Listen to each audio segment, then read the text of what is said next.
The cold, more people are turning on those heaters, which can lead to a safety hazard if not used correctly. And tonight, a Mobile family is without a home after it went up in flames last night. Firefighters say it was possibly because of a space heater left on in the garage. Fox 10 News reporter Ariel Mallory spoke with the homeowner. All right, Ariel, did anyone get hurt or was there anyone inside? Yeah, Lenise and Cameron, there actually were. The homeowner, Fong Ku, told me her husband and her daughter were inside, but they made it out safely. Now, it was difficult for her to speak with me about this today because this is the second home she's lost to a disaster. And right now, she's starting over again. Burnt the entire roof off the garage, and it got into the attic space of the house, and just it took off. So their house was total loss.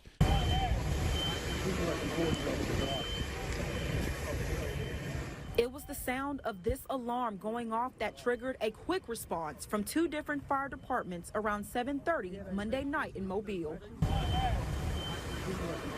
Theodore Dawes Fire Rescue was the first to get there. The home on Pearson Street already fully engulfed in flames, leading the volunteer fire department to call in help from Mobile Fire Rescue. It wasn't until almost 10 o'clock the blaze was completely put out. Now, this is what's left.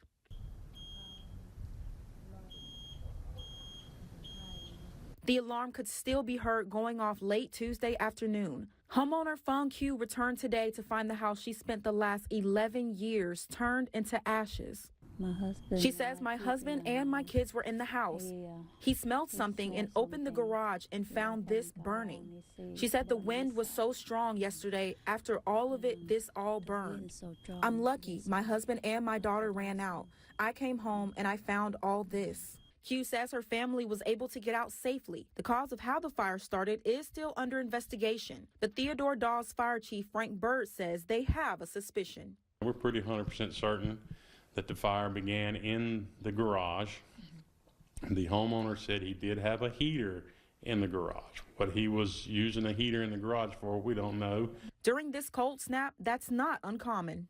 Don't run off and leave that space heater going. We'd much rather have a room with a little bit of a chill, slowly getting heated back up, than come home and find a room that's done burn up. I cried a lot last night. My husband said that'd be okay. We still say, and just the house.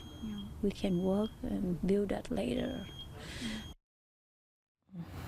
Now, Q also lost her home during Hurricane Katrina. Now, again, investigators are still determining what exactly caused that fire. Right now, live in studio, Ariel Mallory, Fox 10 News. All right, thank you, Ariel. And no doubt, a lot of people will use space heaters to stay warm with this Arctic blast descending on the area. It's important to stay warm. It's also important to do so safely. So before you turn on that space heater, let's go over the reminders. You know, most space heaters these days, they've got that automatic shut-off device, so it turns off when the heater falls. If yours is an older model, you might consider getting a newer one. And when you do use your heater, make sure it's on a flat and level surface so it doesn't tip over. And keep at least 3 feet of space around all sides of the heater. That includes any clothes or curtains, making sure they are away from that heating unit. Only plug in your heater directly into the wall socket, not into an extension cord or power strip. And make sure that you turn it off before you go to bed or leave a room, and certainly before leaving your house.